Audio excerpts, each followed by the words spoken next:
Good morning, everybody. Well, the last 2 days have been a disaster. Nothing can go wrong today, I'm sure.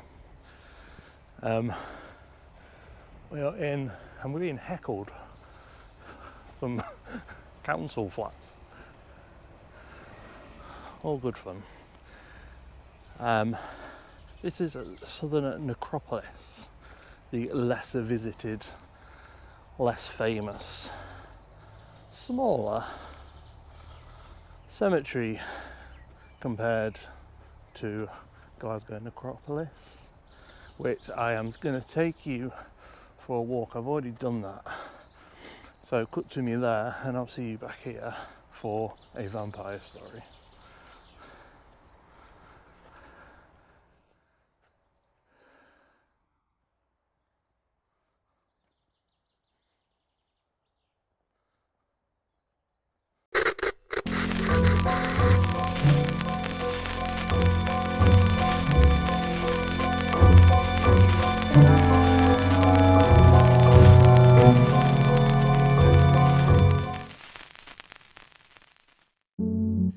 Hi everyone, so this first bit is Glasgow Necropolis. It's incredibly famous, a big almost tourist attraction in Glasgow. If you just want the Gorbals Vampire, which is in the cemetery I started off, just skip to 16 minutes 16. I'm going to play music while I'm in here. I just wanted to tell you about this bridge. This is the Bridge of Sighs. It was built 1833. So around the same time as the graveyard, so the graveyard's from the same time period. It was erected across the Mollendinia ravine from Cathedral Square to the new necropolis, the City of the Dead. The name, the Bridge of Sighs, it's probably from the more famous Venice Bridge. And it's said to refer to the sadness of the funeral processions crossing from the cathedral to the necropolis. So if you go across the bridge, you will be at the cathedral, and it just links to the cathedral and the graveyard. Enjoy the walk. Again, the vampire story is 16 minutes and 16 seconds.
So yeah, this cemetery is nowhere near as interesting, is it?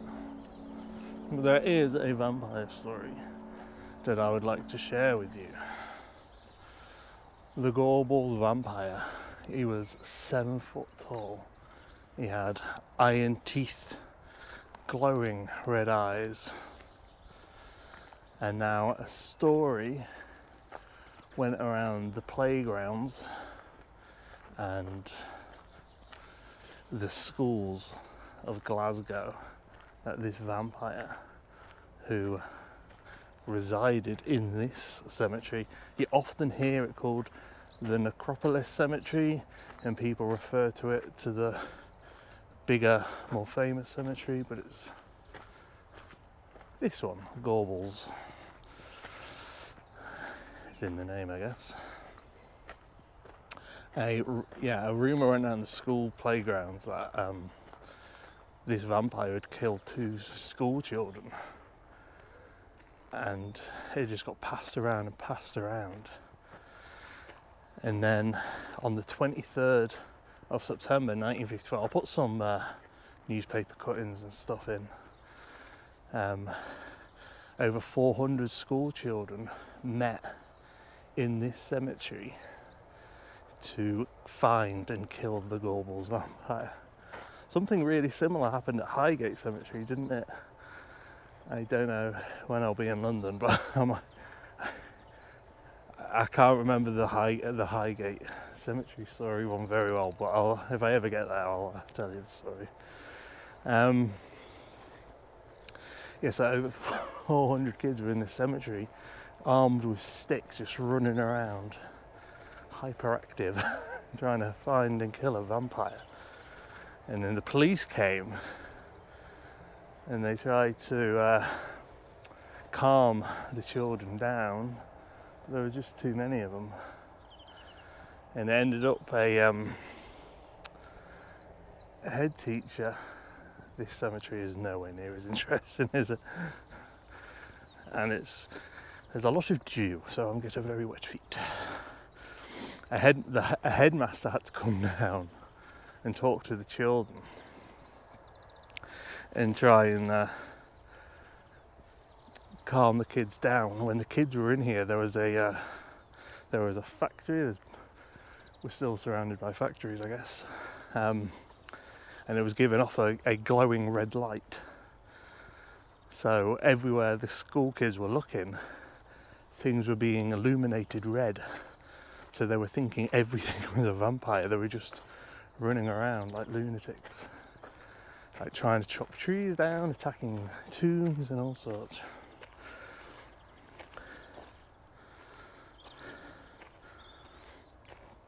Now this story ended up becoming an international story. It went around the world, this story.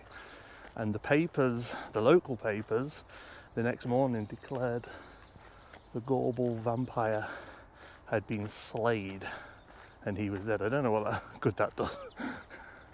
Instead of just saying, this might not be real. Nope, he's slayed.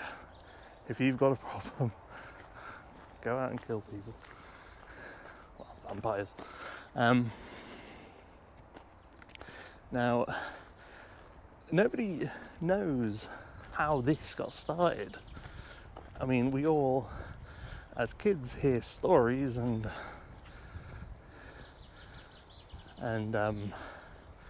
old tales of our local area, old fables, and we all hear them when we're at school. But this one just got to a point where they acted on it, and nobody knows why or how it got started. Now, there's two theories. One is it was just an old wives' tale of Glasgow about the Gorbals Vampire and the murdering of the two children, and this story just evolved to it had been a recent the vampire recently killed two people, so they came here. In another one, there was an American comic. This is the more believed account. There was an American comic that was released at the time, and it was aimed for kids, but it was a horror comic, and it scared the kids. And in 1955, so the year after, the Children's and Young Persons Act was passed to protect children from publications that weren't suitable for them. And that is still in effect today. And that's it, that's the Gorbals Vampire. I've not seen anything, but I am wearing a clove of garlic under my hat. Just a quick story.